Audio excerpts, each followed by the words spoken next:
Hello, and welcome to the MassTLC Talent Community Workshop. Oh, not yet?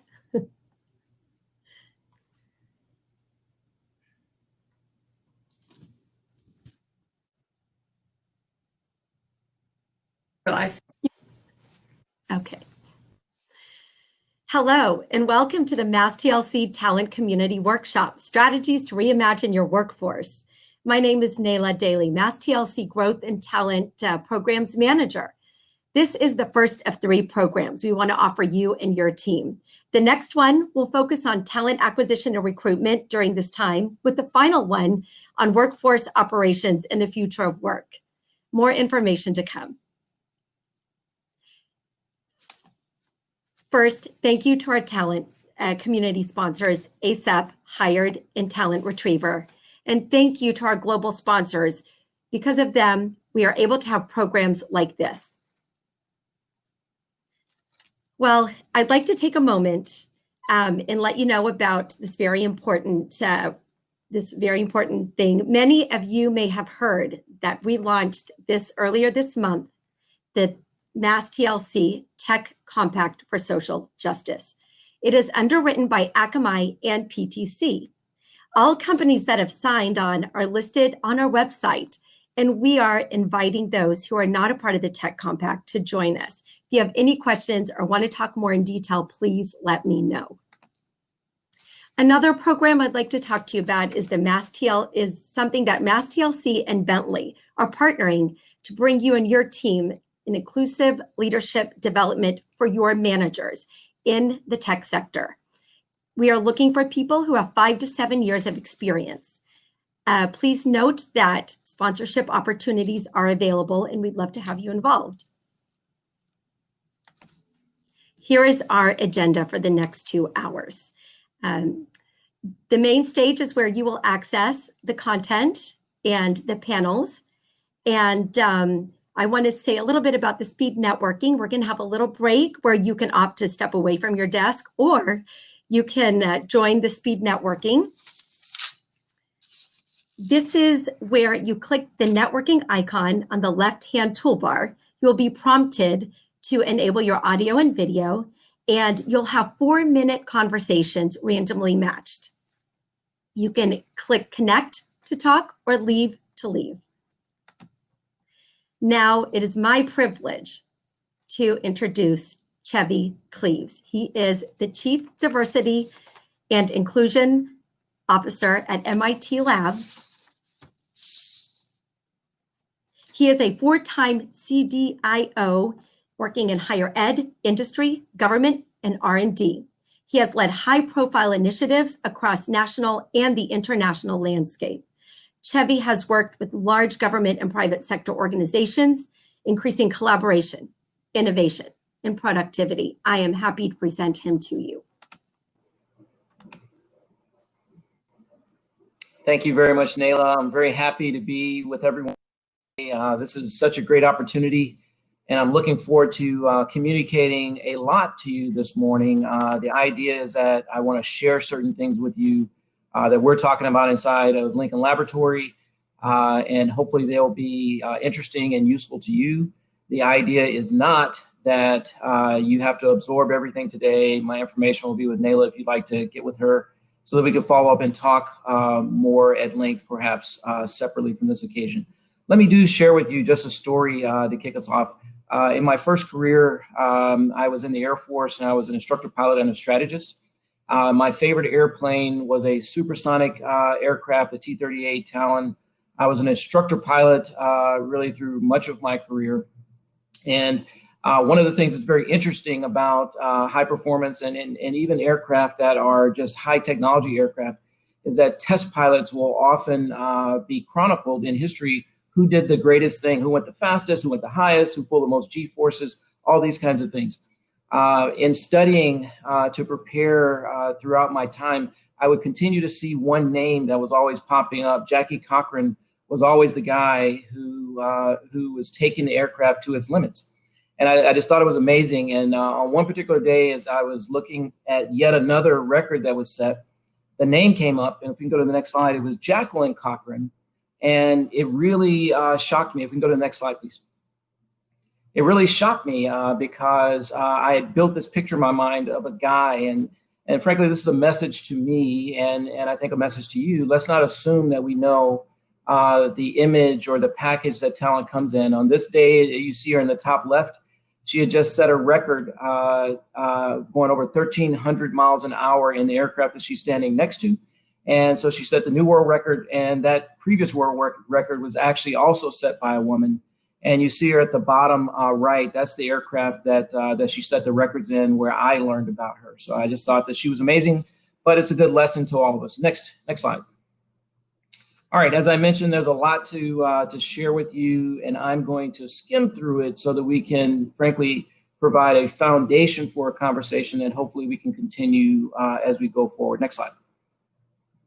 I wanted to share with you here just a few definitions so that you can see how we're talking about this conversation inside of Lincoln Laboratory.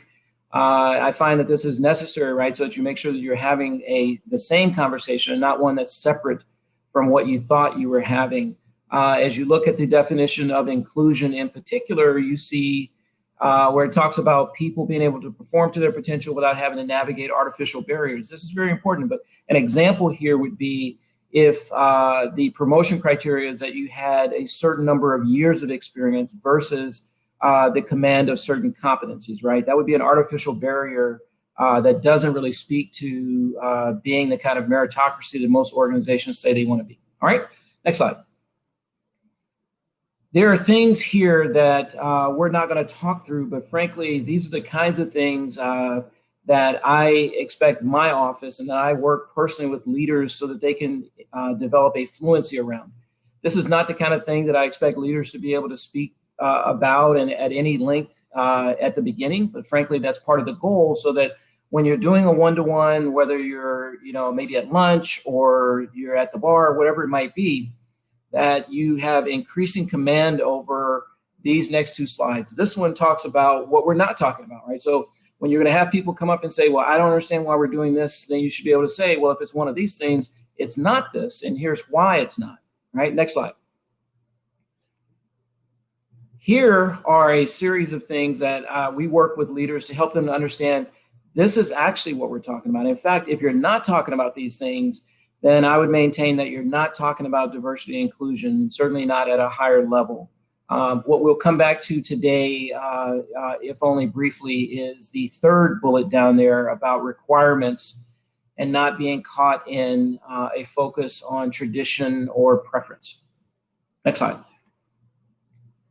This is the last of the foundational slides, and this is based on Dr. Adler's research. And what she demonstrated is that diverse teams will both outperform and underperform homogeneous teams, no matter how you slice it. The difference is when you have a diverse team that is led inclusively. If you build on this slide, please, you'll see there's data at the top right here that is based on a McKinsey study. And what you'll notice is that diverse teams that are led inclusively dramatically outperform their peers. And this is really important. And what you'll see at the top is that a more complex 21st century requires leaders with deeper and broader skill sets, right? And so one of the things that we talk about inside of MIT Lincoln Laboratory is that being technically excellent, so you can be an amazing physicist, but that doesn't guarantee that you have the skill sets to be an amazing leader. This doesn't mean that someone's a good or a bad person. There's simply different skill sets. And if we want particular outcomes, then we need to make sure that we understand what that means, and we have a plan for how we're going to develop and move people forward. So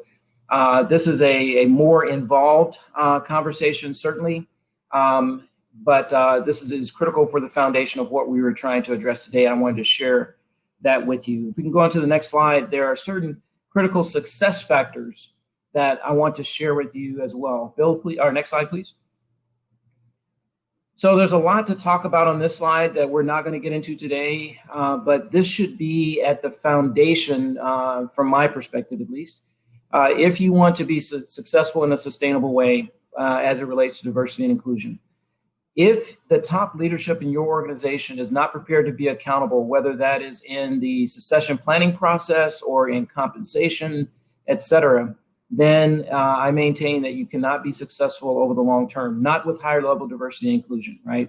Having a systems mindset is very important to be able to conversation goes from the employee life cycle all the way through the operations life cycle, right? So many people will focus on hiring, but hiring is 10 to 15% of it, right? So what happens between development and progression and retention are critical, but that's also connected to the operational life cycle. So what are the goals, the objectives, and the outcomes of the organization, and how can you use those amazing people to have deeper market penetration or to be more outstanding on your deliverables is part of that systems mindset.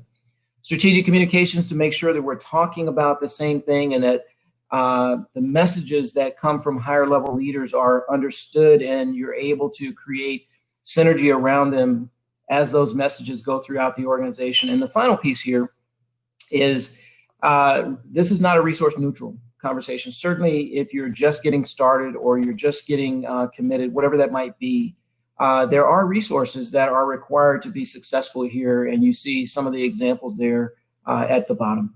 Next slide.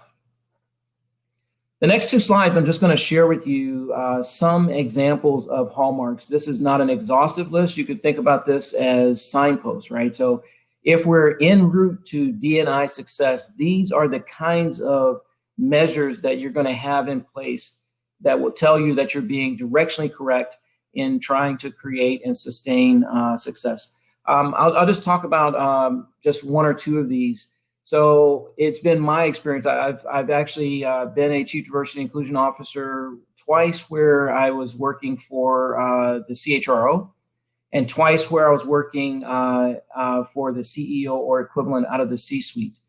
And though I don't have data here, I'm going to give you my opinion in terms of how that worked out. I feel like we created great success to a degree within HR, but D&I and HR are teammates. They're not skill sets that are where one belongs to the other. And so I believe that when I've been working for the C-suite, for the CEO in particular, we generated 30 to 35% more success, right? Because of all the different things that you would expect from transformational leadership without needing to navigate the organization, especially with a function or a background that is not exactly matched to be within the business unit of HR or to have HR within D&I. That's my opinion, but I wanted to put that out there for you.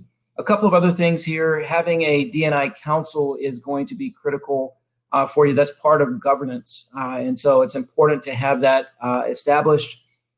Having a people analytics capability is critically important. And if you jump down to the third bullet from the bottom, having an agile employee engagement survey program is going to be really important as well. We tell our people through our performance appraisal process, here are the things that we like, and here are the things that we would like to see you develop and adjust. And what we have in a very vibrant employee engagement program is we have the ability to absorb from our people when they give us the same feedback at the organizational level. Here are the things that we think are effective. Here are the things we'd like to see adapted for change. And so we have to have the ability to not only bring that information in, but to be able to slice it and understand the different subgroups that might be providing critical information for us to absorb. Next slide. This would be at the business unit level, so I'll just let you absorb it. I would say having a D&I champion inside your business units is really important. I frankly connect with our D&I champions to help elevate them on this is the latest as it relates to diversity and inclusion, and I work with them to be able to apply that to the mission and the goals and the outcomes and the objectives that the particular business unit is responsible for. So again, this is just for your consumption to give you an idea of what it might look like to have specific measures at the business unit level. Next slide. We're just going to build here. Transformational change is really what we're talking about. Let's go ahead and go forward. I'm just going to briefly show you the real focus here is what you see at the top left, which is you're looking at the future state. If you're not looking at the future state, and I just mean 5 years, right? So where do we want to be 5 years from now? And if we had milestones between now and that time, could we identify what those might be as it relates to diversity and inclusion? This is incredibly important. Let's go to the next slide.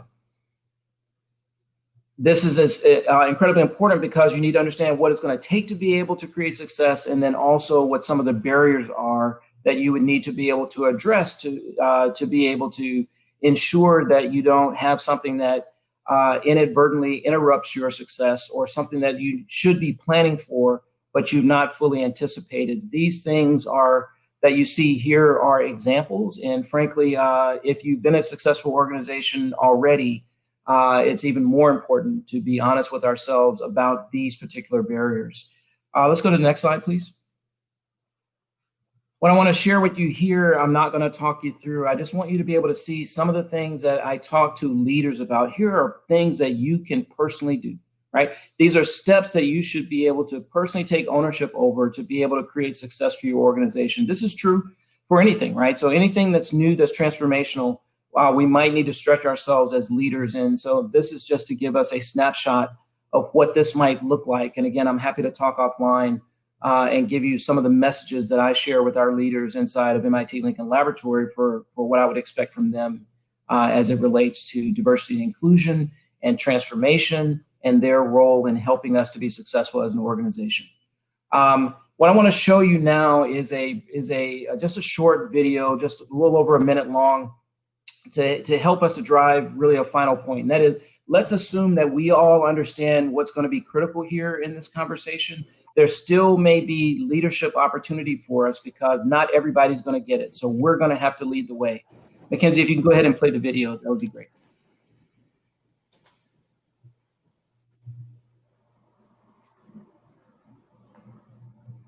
It's just, there's all this pressure, you know? And sometimes it feels like it's right up on me. And I can just feel it, like literally feel it in my head, and it's relentless. And I don't know if it's going to stop. I mean, that's the thing that scares me the most, is that I don't know if it's ever going to stop.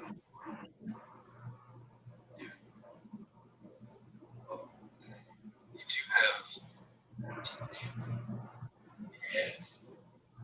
It's not going to be pushing because stop trying to fix it. I'm not trying to fix it, but just Always do this. I was trying to fix things, but what I really need to do is just listen.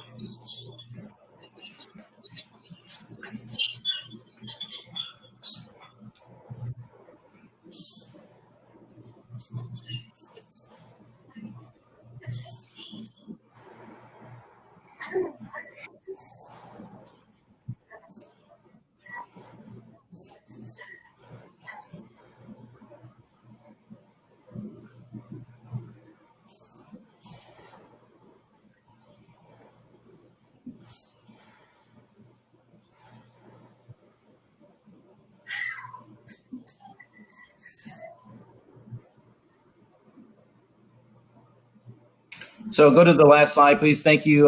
There may have been some bandwidth challenges. I'm not sure if you were able to hear it. The bottom line is the leadership comes down to us, right? Even when other people don't see it. This is the same for diversity and inclusion. We may be required to help others to be able to understand their role. And the best way for us to do that is to exemplify leadership in our own roles. Thank you very much for the opportunity. Thank you, Nayla, once again. And I look forward to connecting with all of you offline, and I wish you a successful conference. Thank you, Chevy. Wonderful messages. I've already gotten requests for people who want to take a look at your presentation. We will be sending out Chevy's presentation for you all to have as a resource. Thank you so much for sharing your wealth of knowledge. Welcome.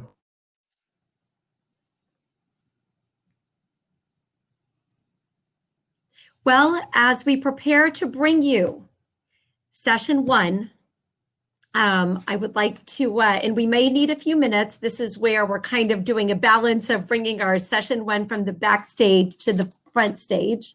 And while we're preparing that, I'd like to introduce the next session, which is the CHRO shift. I am pleased to introduce Cheryl Barbado, who is co-founder and CEO of Talent Retriever and also an advisor to the MassTLC talent community. We are, once again, privileged to have a fireside chat with Joe Deal, CHRO at LogMeIn, who's going to share her experiences with us and what the future looks like. And if you don't mind, I'm going to take myself off the screen, and this might take a few moments. Be patient with us. Thank you.